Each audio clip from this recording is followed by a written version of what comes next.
Behind the golden gates of Ravenshollow Palace, where centuries of tradition meet modern scandal, a secret so devastating threatens to shatter the very foundation of the Eldorian monarchy. Princess Isabella thought she knew the woman who raised her husband, but when an old diary surfaces from the palace archives, it reveals a truth that will force King Alexander to choose between the crown he inherited and the family he thought he knew. Some secrets are buried so deep that when they finally surface, they don't just change lives, they rewrite history itself. The morning mist clung to the ancient stone walls of Ravenshollow Palace like a ghostly shroud, but Princess Isabella barely noticed the ethereal beauty of her surroundings. Her hands trembled slightly as she held the leather-bound diary that had arrived mysteriously at her private study the evening before, delivered by a palace servant who claimed to have found it while cleaning out the old archives in the East Wing. Isabella had been married to Crown Prince Alexander for 3 years now, and in that time, she had grown accustomed to the weight of royal protocol and the constant scrutiny that came with her position. But nothing had prepared her for what she had discovered within the yellowed pages of this diary, written in the careful script of someone who had lived within these very walls decades ago. The diary belonged to Margaret Thornfield, a lady-in-waiting who had served the royal family in the 1980s and early 1990s. Margaret had been known for her discretion and loyalty, qualities that made her revelations all the more shocking. As Isabella read through the entries, a pattern began to emerge that painted Duchess Eleanor Pemberton, Alexander's beloved stepmother, in an entirely different light than the woman the public knew and adored. Eleanor had married King Frederick, Alexander's father, when Alexander was just 12 years old. She had stepped into the role of stepmother with apparent grace and dedication, helping to raise Alexander after his biological mother had died in a tragic riding accident. The public had always viewed Eleanor as a stabilizing force in the royal family, a woman who had brought warmth and maternal love back into the palace after years of mourning. But Margaret's diary told a different story entirely. The entries began innocuously enough, documenting the daily routines and social events that filled the life of a senior lady-in-waiting. Margaret wrote about state dinners, charity galas, and the endless stream of dignitaries who visited the palace. But as Isabella continued reading, she began to notice subtle references to Eleanor's behavior that seemed increasingly troubling. Margaret had observed Eleanor during her courtship with King Frederick, and her notes suggested that the future Duchess had been far more calculating in her approach than anyone had realized. The diary revealed that Eleanor had systematically gathered information about the royal family's financial holdings, their private investments, and their relationships with key political figures. She had cultivated relationships with palace staff members who had access to sensitive information, always presenting herself as simply interested in better understanding her new family. But the most damaging revelation came in an entry dated just 6 months after Eleanor's marriage to the king. Margaret had accidentally overheard a telephone conversation in which Eleanor discussed transferring significant sums of money to offshore accounts. The conversation had been brief and conducted in hushed tones, but Margaret had clearly heard Eleanor mention specific amounts and account numbers that suggested a level of financial manipulation that went far beyond normal royal financial management. Isabella felt her stomach tighten as she read Margaret's growing suspicions about Eleanor's true motives. The lady-in-waiting had begun to piece together a pattern of behavior that suggested Eleanor was systematically siphoning money from royal accounts and charitable foundations. The amounts were never large enough to trigger immediate suspicion, but, over time, they added up to millions of pounds that had simply disappeared from the royal treasury. What made the situation even more disturbing was the timing of these financial irregularities. Margaret's diary revealed that the money had been taken during a period when the royal family was publicly promoting several major charitable initiatives aimed at helping underprivileged children and supporting educational programs in developing countries. The very funds that were supposed to help those in greatest need were being diverted to Eleanor's personal accounts. As Isabella continued reading, she discovered that Margaret had attempted to investigate further, but her efforts had been met with subtle but unmistakable threats. Eleanor had apparently learned of Margaret's suspicions and had begun a campaign of intimidation designed to silence the loyal servant. The diary entries from this period showed Margaret's growing fear and her desperate attempts to document evidence while avoiding detection. The final entries in the diary were the most chilling. Margaret wrote about her decision to leave her position at the palace, despite having served the royal family faithfully for over 15 years. She had compiled evidence of Eleanor's financial crimes, but felt powerless to act against someone with such influence and connections. In her last entry, Margaret expressed her hope that someday the truth would come to light, and that the royal family would be protected from Eleanor's deception. Isabella closed the diary and sat in stunned silence, her mind racing as she tried to process the implications of what she had just read. Eleanor had been like a mother to Alexander, providing stability and guidance during some of the most difficult years of his life. The thought that this woman, whom he trusted and loved, might have been systematically betraying that trust was almost too much to bear. But, as shocking as these revelations were, Isabella knew that she could not simply ignore them. If Margaret's accusations were true, then Eleanor had not only committed serious financial crimes but had also violated the sacred trust placed in her as a member of the royal family. The money she had allegedly stolen was meant to help people in desperate need, and her actions had directly harmed those who were counting on royal support. Isabella's first instinct was to bring the diary directly to Alexander, but she hesitated as she considered the potential consequences. Alexander had already endured so much loss and betrayal in his life. His biological mother's death had left him devastated, and Eleanor's presence had been instrumental in his emotional recovery. The idea that Eleanor might have been deceiving him all along would be crushing, especially given the deep bond they had formed over the years. At the same time, Isabella recognized that she had a responsibility to ensure that the truth was revealed, regardless of how painful it might be. The royal family's reputation and integrity were at stake, and if Eleanor was indeed guilty of the crimes Margaret had documented, then she needed to be held accountable for her actions.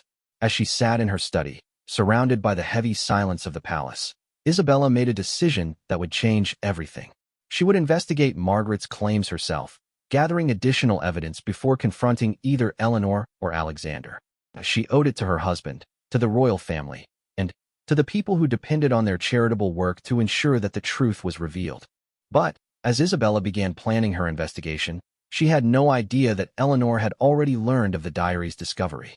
Hidden cameras throughout the palace had captured Isabella's receipt of the mysterious package, and Eleanor's network of loyal staff members had quickly reported the development to their true mistress. The game that had begun decades ago was about to enter its most dangerous phase, and Isabella had unknowingly placed herself at the center of a web of deception that ran deeper than she could possibly imagine. The stage was set for a confrontation that would shake the very foundations of the Eldorian monarchy, and the peaceful morning mist that surrounded Ravenshollow Palace would soon give way to a storm that threatened to destroy everything the royal family held dear. The following days passed in a blur of carefully orchestrated normalcy as Isabella began her clandestine investigation into Eleanor's activities. She maintained her regular schedule of royal engagements and public appearances, all while secretly gathering evidence to support or refute the explosive allegations contained in Margaret Thornfield's diary. Isabella's first step was to gain access to the palace's financial records, a task that proved more challenging than she had initially anticipated. The royal treasury was managed by a complex network of advisors, accountants, and trustees, each with their own areas of responsibility and varying levels of access to sensitive information. As a princess by marriage rather than birth, Isabella's access to these records was limited, requiring her to be both creative and cautious in her approach. She began by scheduling meetings with Sir Reginald Ashworth, the palace's chief financial advisor, under the pretense of wanting to become more involved in the royal family's charitable work.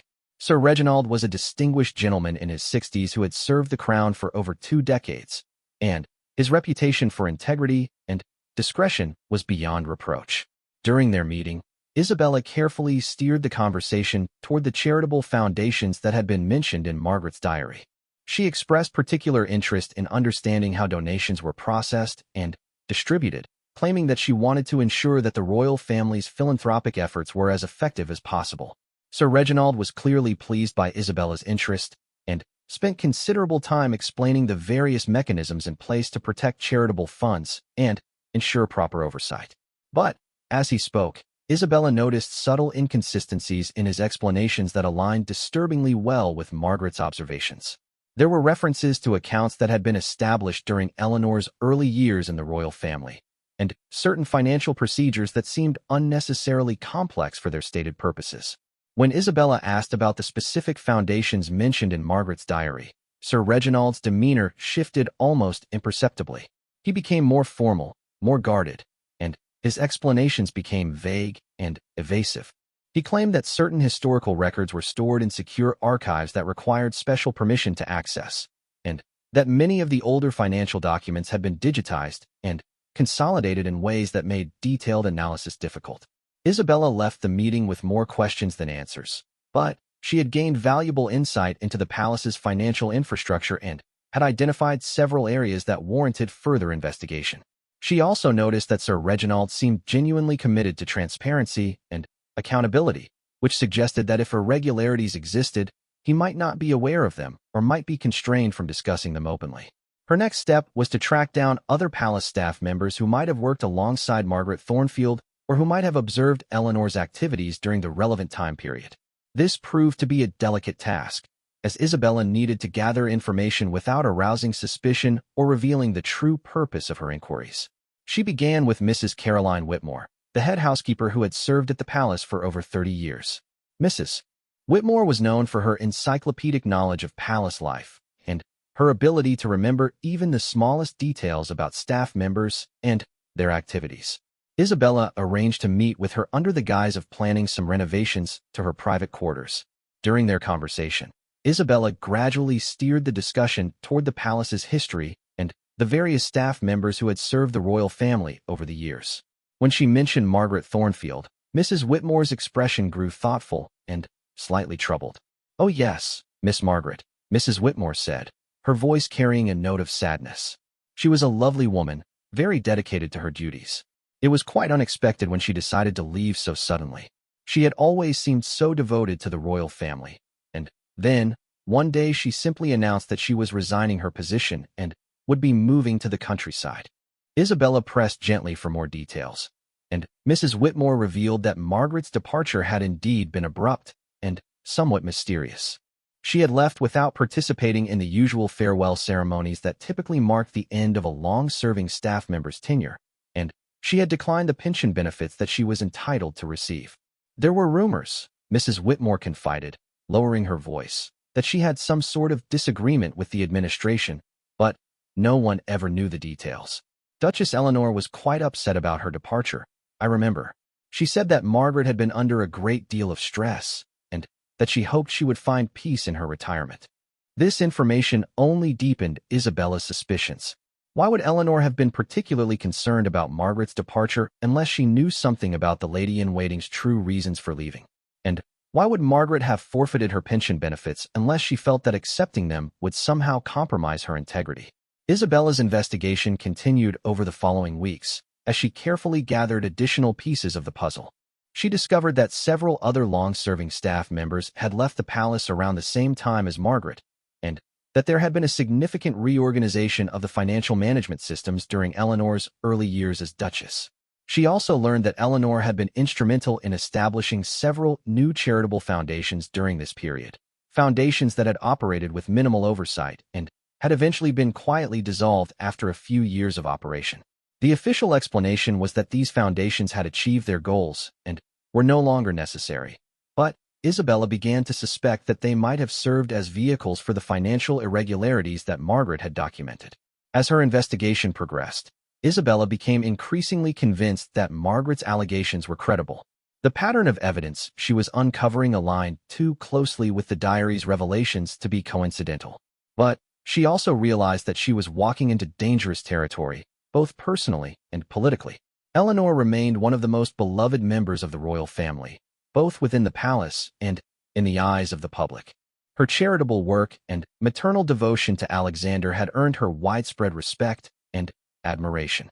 Any accusation against her would need to be supported by overwhelming evidence, and, even then, the consequences for the royal family's reputation could be devastating. Isabella also began to notice subtle changes in Eleanor's behavior toward her. Where their relationship had previously been warm and supportive, Eleanor seemed to become more distant and calculating. She would ask seemingly innocent questions about Isabella's daily activities and her interactions with palace staff, but there was an undertone of suspicion that made Isabella increasingly uncomfortable. During one particularly tense encounter, Eleanor mentioned having heard that Isabella was taking a greater interest in the royal family's financial affairs. She praised Isabella's initiative while simultaneously suggesting that such complex matters were best left to experienced professionals who understood the nuances of royal financial management. "My dear," Eleanor said with a smile that didn't quite reach her eyes, "I admire your enthusiasm for our charitable work, but you must be careful not to overextend yourself. These financial matters can be quite overwhelming, even for those of us who have been dealing with them for many years." The warning was subtle but unmistakable, and Isabella realized that her investigation had not gone unnoticed. Eleanor was aware of her activities and was taking steps to discourage further inquiry. This confirmation that Eleanor was indeed monitoring her behavior only strengthened Isabella's conviction that the allegations in Margaret's diary were true. As she returned to her quarters that evening, Isabella found herself facing an impossible dilemma. She had gathered enough evidence to suggest that Eleanor was indeed guilty of serious financial crimes, but she still lacked the definitive proof that would be necessary to confront such a powerful and well-connected individual. At the same time, she was becoming increasingly aware that her investigation was putting her in personal danger. Eleanor had demonstrated decades of cunning and ruthlessness in maintaining her position and protecting her secrets. If she was willing to destroy evidence and intimidate staff members to cover her tracks, there was no telling what she might do to protect herself from exposure by a member of the royal family itself. Isabella realized that she would need help if she was going to pursue this investigation further, but she was unsure whom she could trust. The palace was filled with people who owed their positions to Eleanor's influence, and even those who might be sympathetic to Isabella's concerns could be reluctant to act against someone with such formidable power and connections. As she lay awake that night, staring at the ornate ceiling of her bedroom, Isabella made a decision that would prove to be both courageous and fateful. She would need to find a way to bring her concerns to Alexander, despite the potential consequences for their marriage and his emotional well-being. The truth was too important to remain hidden, and the victims of Eleanor's alleged crimes deserved justice, regardless of the personal cost. But Isabella had no way of knowing that Eleanor was already planning her next move, and that the stepmother's response to Isabella's investigation would be far more aggressive and dangerous than anything the princess could have imagined. The autumn rain drummed against the windows of Ravenshollow Palace as Isabella made her way through the dimly lit corridors toward Alexander's private study. She had spent 3 sleepless nights wrestling with the decision to reveal Margaret Thornfield's diary to her husband, knowing that once she opened this door, there would be no closing it again. The weight of the leather-bound journal in her hands felt heavier than the crown jewels themselves. Alexander was reviewing state documents when she entered, his dark hair falling across his forehead as he concentrated on the papers before him. At 35, he carried himself with the natural authority of someone born to rule, but Isabella could still see traces of the vulnerable boy who had lost his mother and learned to trust in Eleanor's maternal guidance. The thought of shattering that carefully constructed sense of security made her heart ache, but she knew that the truth could no longer be hidden. "Alexander," she said softly, closing the door behind her and engaging the privacy lock that would ensure their conversation remained confidential. "I need to speak with you about something extremely serious." The gravity in her voice immediately captured his attention. He set down his papers and turned to face her fully, his blue eyes reflecting both concern and curiosity. Isabella had always been direct in their communications, but there was something in her manner that suggested this conversation would be unlike any they had shared before. Isabella took a deep breath and began to explain the mysterious arrival of Margaret's diary and the shocking revelations it contained. She spoke carefully and methodically, presenting the evidence she had gathered while acknowledging the emotional difficulty of the situation. Alexander listened in complete silence, his expression growing increasingly grave as the full scope of the allegations became clear. When Isabella finished her account, the study fell into a profound silence that stretched for several long minutes. Alexander sat motionless, staring at the diary as if it were a venomous snake that might strike at any moment. His face had gone pale, and Isabella could see the internal struggle playing out behind his eyes as he tried to reconcile the woman he loved as a mother with the criminal described in Margaret's detailed entries. "This is impossible," he said finally, his voice barely above a whisper. "Eleanor saved my life after Mother died. She brought stability and love back into this palace when I thought I would never feel safe again. She has dedicated her entire adult life to serving this family and helping those in need. Isabella reached out and took his hand, feeling the tension in his muscles as he struggled to process the information. "I know how much she means to you," she said gently. "That's exactly why this is so difficult. But we cannot ignore evidence of this magnitude, regardless of our personal feelings." Alexander stood abruptly and began pacing the length of his study, his hands clasped behind his back in a gesture Isabella recognized as a sign of extreme stress. "Do you understand what you are asking of me?" he demanded, his voice rising slightly.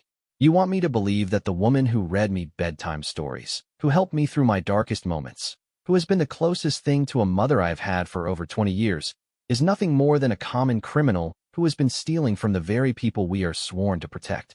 The pain in his voice was evident, and Isabella felt tears forming in her eyes as she watched the man she loved grapple with the possibility that his entire understanding of his family had been built on lies.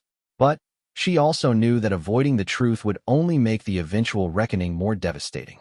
"I am asking you to consider the evidence objectively," she replied, her voice remaining steady despite her emotional turmoil.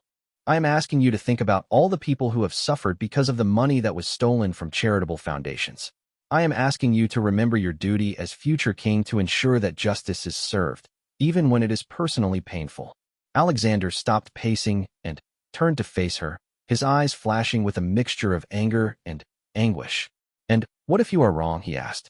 "What if this diary is fabricated, or Margaret was mistaken, or there is some explanation that we have not considered? What if we destroy an innocent woman's reputation and devastate our family based on incomplete information?" Isabella had anticipated this response, and she reached into her briefcase to retrieve the additional evidence she had gathered during her investigation. She spread the documents across Alexander's desk, pointing out the financial irregularities, the suspicious timing of various transactions, and the pattern of staff departures that correlated with Margaret's observations. "I have spent weeks verifying Margaret's claims," she said, her voice growing more confident as she outlined her findings. "The evidence is overwhelming, Alexander. The money trail exists, the timeline matches, and the behavior patterns are consistent with everything Margaret documented. This is not a case of mistaken identity or misunderstood motivations." As Alexander examined the documents, Isabella could see his resistance beginning to crumble. The evidence was indeed compelling, and his training as a future king had taught him to recognize patterns and evaluate information objectively. But the emotional cost of accepting the truth was clearly enormous, and Isabella watched as he struggled to maintain his composure. "Even if everything you say is true," he said finally, "the consequences of exposing this information will be catastrophic. Eleanor is not just a private citizen who can be quietly prosecuted and forgotten. She is a senior member of the royal family, beloved by the public and integral to our charitable operations. Revealing her crimes will damage the monarchy's reputation and undermine public confidence in our institutions." Isabella had wrestled with these same concerns, but she had ultimately concluded that the integrity of the crown required transparency and accountability, regardless of the short-term consequences. "The damage will be far worse if this information comes to light through other channels," she argued. "If we attempt to cover this up, and the truth eventually emerges, we will be seen as complicit in Eleanor's crimes. Our credibility will be destroyed, and the monarchy itself will be at risk." Alexander sank back into his chair, looking suddenly older than his years.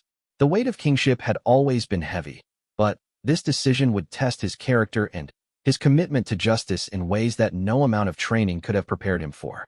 Isabella could see him weighing his personal loyalty against his public duty, and she knew that whatever decision he made would haunt him for the rest of his life. "There is another consideration," Isabella said softly, knowing that her next words would be the most difficult of all. "If Eleanor is capable of the crimes described in Margaret's diary, then she may also be capable of other forms of deception and manipulation. We need to consider the possibility that her relationship with you, her role in this family, everything we thought we knew about her motivations and character may have been carefully constructed lies." This suggestion hit Alexander like a physical blow, and Isabella watched as he doubled over slightly, as if the air had been knocked from his lungs. The idea that his entire relationship with Eleanor might have been built on manipulation and deceit was almost too painful to contemplate.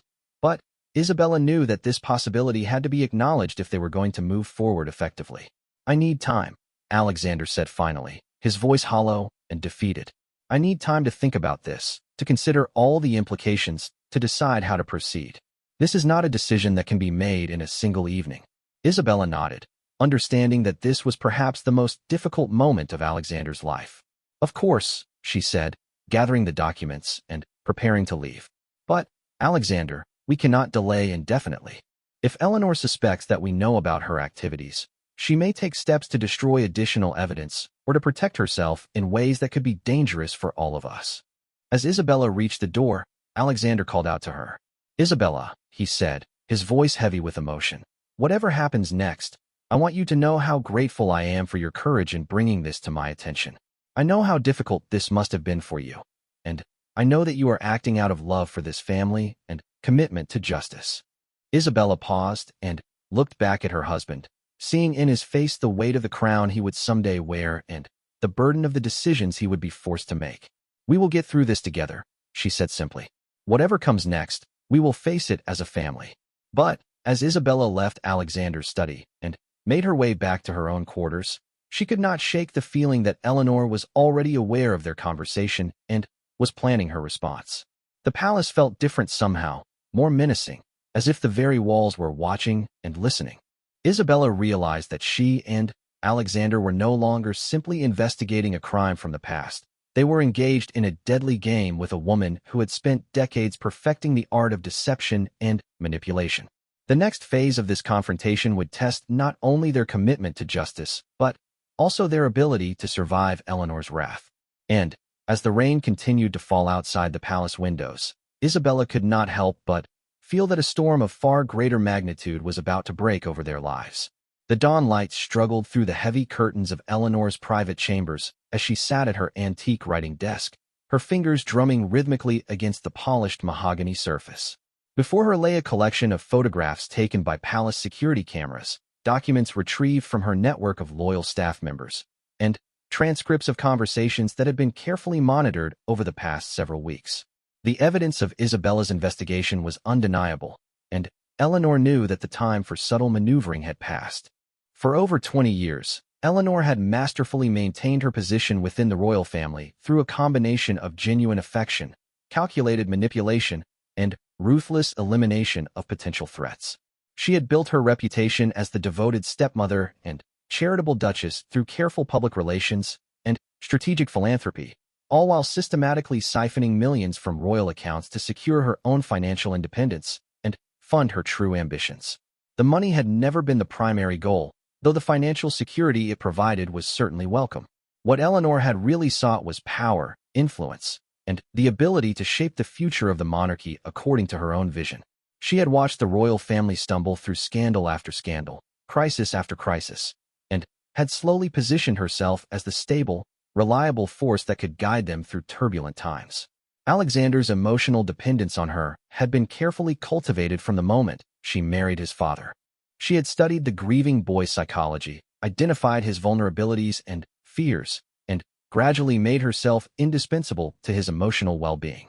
Every bedtime story, every word of comfort, every maternal gesture had been designed to strengthen the bonds of loyalty and affection that would make him reluctant to ever question her motives or actions. But now Isabella had discovered Margaret Thornfield's diary, and Eleanor's carefully constructed world was beginning to crumble.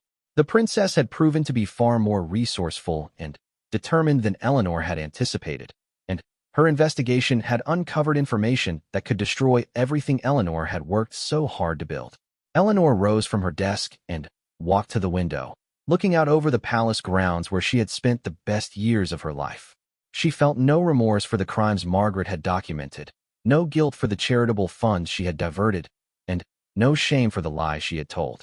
In her mind, everything she had done had been necessary to protect and strengthen the monarchy, even if others might not understand or appreciate her methods.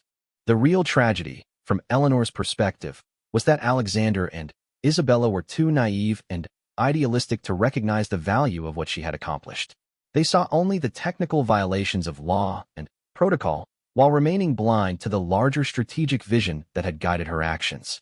If they succeeded in exposing her, they would not only destroy her personally, but would also rob the royal family of its most effective and experienced protector.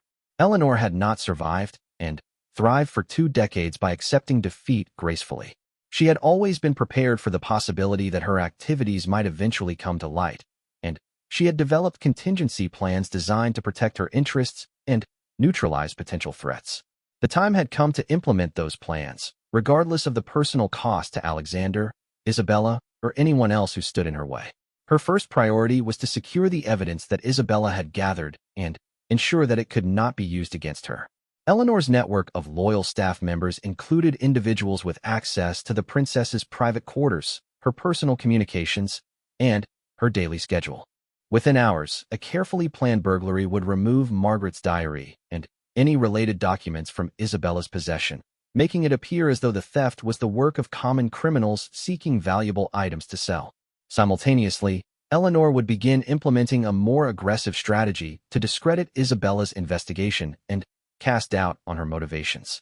She had spent years building relationships with key members of the media, influential political figures, and respected members of society who could be called upon to support her version of events.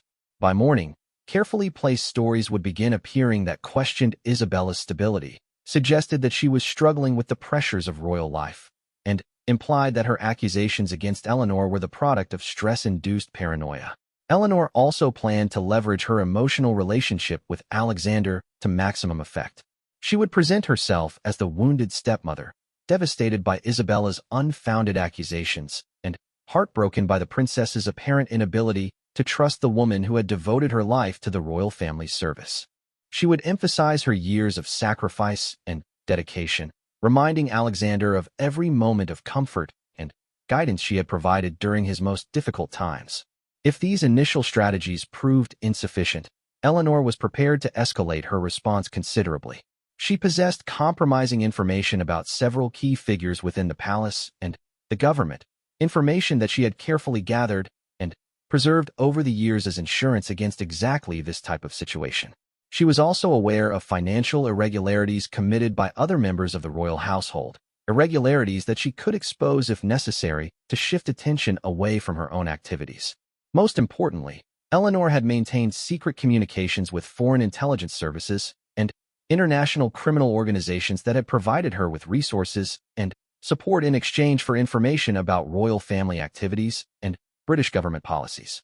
These relationships gave her access to capabilities that went far beyond the traditional tools of palace intrigue, and she was prepared to use them if her more conventional strategies failed. As Eleanor finalized her plans, she reflected on the irony of her situation. She had genuinely grown to care for Alexander over the years, and her affection for him was not entirely manufactured. In her own way, she had tried to prepare him to be an effective king, even if her methods had been questionable. The fact that he might ultimately be destroyed by her efforts to protect him was a source of genuine regret, but it would not deter her from doing what she believed was necessary. The palace was beginning to stir with the morning's activities as Eleanor made her final preparations.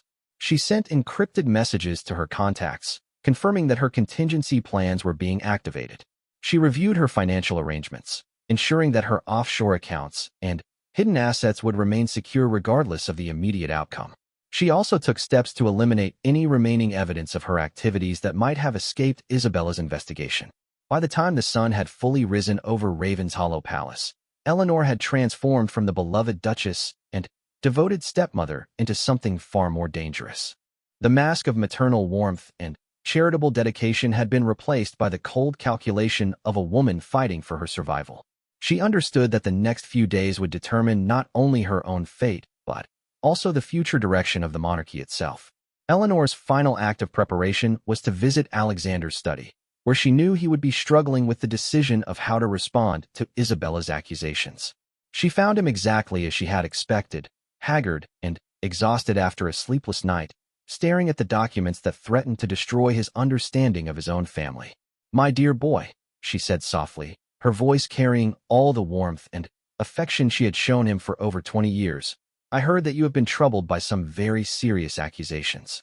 I want you to know that whatever Isabella may have told you, my love for you and my commitment to this family has never wavered." Alexander looked up at her with eyes full of pain and confusion, and Eleanor felt a genuine pang of sympathy for the anguish she was about to cause him. "But," Sympathy was a luxury she could no longer afford, and she steeled herself for the battle that was about to begin. The war for the soul of the Eldorian monarchy was about to commence, and Eleanor intended to emerge victorious, regardless of the casualties that might result. The confrontation that would determine the fate of the Eldorian monarchy began not with dramatic speeches or formal accusations, but with a simple discovery that shattered Eleanor's carefully laid plans. Isabella awoke to find her private study ransacked, Margaret Thornfield's diary missing, and clear evidence that someone with intimate knowledge of the palace layout had conducted a professional search of her quarters. But Eleanor had underestimated her adversary. Isabella had anticipated such a move and had taken the precaution of scanning every page of Margaret's diary and storing the digital copies in multiple secure locations outside the palace. She had also shared copies of the most damaging evidence with Sir Reginald Ashworth, the chief financial advisor, who had been conducting his own quiet investigation into the irregularities Isabella had brought to his attention. When Eleanor arrived at Alexander's study that morning, expecting to find him isolated and confused without the documentary evidence to support Isabella's claims, she instead discovered both husband and wife waiting for her, along with Sir Reginald and Detective Inspector James Morrison from Scotland Yard's Financial Crimes Unit. The trap had been turned, and Eleanor found herself facing not a grieving stepson who could be manipulated through emotional appeals, but a united front of individuals armed with overwhelming evidence of her crimes. Alexander's transformation was perhaps the most striking aspect of the confrontation. The uncertain, emotionally conflicted man Isabella had left the night before had been replaced by someone who embodied the full authority and dignity of his royal heritage. He had spent the long hours of darkness wrestling with the truth, and while the pain of Eleanor's betrayal remained evident in his eyes, his resolve to see justice done was unshakable. "Eleanor," he said formally, his voice carrying none of the warmth that had characterized their relationship for over 2 decades. "You stand accused of embezzling funds from royal charitable foundations, manipulating financial records to conceal your crimes, and systematically betraying the trust placed in you as a member of this family. Detective Inspector Morrison has evidence that suggests these activities span a period of more than 20 years and involve amounts totaling several million pounds." Eleanor's composure remained perfect as she listened to the formal charges, but Isabella could see the calculating intelligence behind her eyes as she rapidly assessed her situation and considered her options. The woman who had raised Alexander, who had been beloved by the public, who had seemed the very embodiment of maternal devotion, revealed herself to be something far more formidable and dangerous. "These accusations are both absurd and deeply hurtful," Eleanor replied, her voice carrying just the right note of wounded dignity. "I have devoted my entire adult life to serving this family and supporting charitable causes throughout the kingdom. The suggestion that I would steal from organizations dedicated to helping those in need is not only false, but represents a fundamental misunderstanding of my character and motivations." Detective Inspector Morrison stepped forward with a folder containing bank records, transaction logs, and correspondence that painted a detailed picture of Eleanor's financial crimes. The evidence was overwhelming and irrefutable, showing a pattern of systematic theft that had been conducted with remarkable sophistication and planning. "Your Grace," Morrison said respectfully but firmly, "we have traced funds from 17 different charitable foundations to offshore accounts registered under false identities that we have linked to your activities. We have documentation of your communications with individuals who facilitated these transactions, and we have testimony from former palace staff members who observed suspicious behavior consistent with the allegations contained in Lady Margaret Thornfield's diary." Eleanor's mask finally began to slip as she realized that her escape routes had been systematically blocked. Her contacts within the media had been neutralized by advance briefings from the palace's communications team. Her allies among the palace staff had been identified and isolated. Her offshore financial arrangements had been discovered and frozen by international law enforcement agencies working in cooperation with Scotland Yard.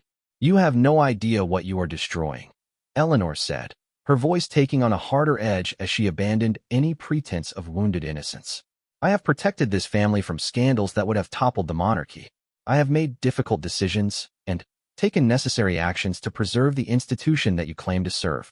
The money I took was invested in ensuring the long-term stability and security of the crown." Isabella felt a chill as she recognized the cold calculation in Eleanor's voice. This was not the passionate defense of an innocent woman wrongly accused, but the rationalization of someone who had convinced herself that her crimes were justified by her larger goals. The maternal figure who had seemed so loving and devoted revealed herself to be a master manipulator who had spent decades viewing the royal family as pieces on a chessboard to be moved according to her grand strategy. Alexander's response was immediate and devastating. "You have betrayed everything this family stands for," he said, his voice shaking with controlled fury. "You took advantage of a grieving child's need for maternal love to position yourself for personal gain. You stole money that was meant to help the most vulnerable members of our society. You have turned the royal family into unwitting accomplices in your crimes, and you have damaged the very institution you claim to have been protecting." The confrontation that followed was unlike anything in the modern history of the Eldorian monarchy.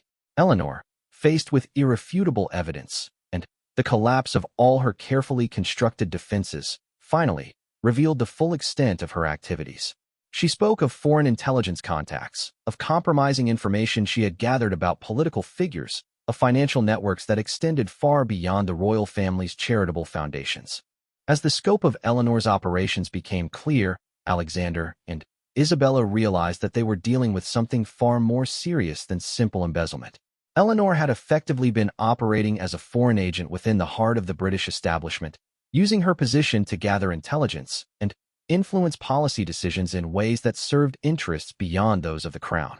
The revelation transformed the investigation from a family crisis into a matter of national security. Counterintelligence officers from MI5 joined Detective Inspector Morrison in questioning Eleanor, and the full resources of the British intelligence community were brought to bear on unraveling the networks she had built over 2 decades of careful infiltration. For Alexander, the personal betrayal was almost unbearable. Every childhood memory of comfort and guidance had been tainted by the knowledge that Eleanor's affection had been calculated and conditional. The woman he had trusted as a mother had been systematically exploiting his emotional dependence to further her own agenda, and the charitable work he had believed was helping people in need had actually been funding criminal enterprises. Isabella watched her husband struggle with these revelations and felt her heart break for the pain he was experiencing. But she also saw him grow stronger as he accepted the truth and committed himself to ensuring that justice was served, regardless of the personal cost. The boy who had lost his mother and learned to trust in Eleanor's false love was transforming into a king who would not allow sentiment to override his duty to his people. The final confrontation took place in the throne room of Ravenshollow Palace, where Eleanor was formally stripped of her titles and privileges as a member of the royal family. Alexander, wearing the ceremonial robes of his office, read the proclamation that severed all ties between Eleanor and the crown, ensuring that she would face the full consequences of her actions as a private citizen. Eleanor's response was a mixture of defiance and contempt. "You will regret this decision," she said as she was led away by armed guards. "The monarchy is weaker without me, and you will discover that the enemies I kept at bay are more dangerous than you can imagine. I offered you protection and guidance, and you have chosen naive idealism over practical survival." But Alexander's resolve remained firm. "The monarchy derives its strength from the trust and respect of the people we serve," he replied. "That trust cannot be maintained through lies, theft, and betrayal. Whatever challenges we face in the future, we will meet them with honor and integrity." As Eleanor was taken from the palace for the final time, Alexander and Isabella stood together in the throne room, surrounded by the weight of centuries of royal history and the enormous responsibility of rebuilding the monarchy's damaged reputation. The investigation would continue for months as the full extent of Eleanor's crimes was revealed, but the immediate crisis had passed. The public revelation of Eleanor's activities sent shockwaves throughout the kingdom and beyond. The beloved Duchess, who had seemed to embody the best traditions of royal service, was exposed as a master criminal who had betrayed the trust of millions. But rather than destroying the monarchy, the scandal ultimately strengthened it by demonstrating Alexander and Isabella's commitment to transparency and accountability. In the years that followed, the royal family worked tirelessly to restore the charitable foundations that Eleanor had damaged and to rebuild the relationships with international partners that had been compromised by her activities. Alexander emerged as a stronger and more effective leader, tempered by the painful experience of betrayal but committed to ensuring that such deception could never again threaten the institution he was destined to lead. Isabella's courage in bringing Eleanor's crimes to light was recognized throughout the kingdom, and she became a symbol of the principled leadership that the monarchy represented. Together, she and Alexander built a partnership based on mutual respect, shared values, and an unwavering commitment to serving their people with honor and integrity. The story of Eleanor's downfall became a cautionary tale about the dangers of unchecked power and the importance of maintaining vigilance against those who would exploit positions of trust for personal gain. But it also demonstrated the resilience of institutions founded on genuine service and the power of truth to overcome even the most sophisticated forms of deception and manipulation. The reign of King Alexander and Queen Isabella would be remembered not for the scandal that marked its beginning, but for the wisdom, courage, and integrity that characterized their response to betrayal and their dedication to building a monarchy worthy of the people's trust and respect. End of story. Author's note. This is a complete work of fiction. All characters, events, and institutions described are entirely imaginary and bear no resemblance to any real persons, living or dead, or actual events. Any similarities to real people or situations are purely coincidental.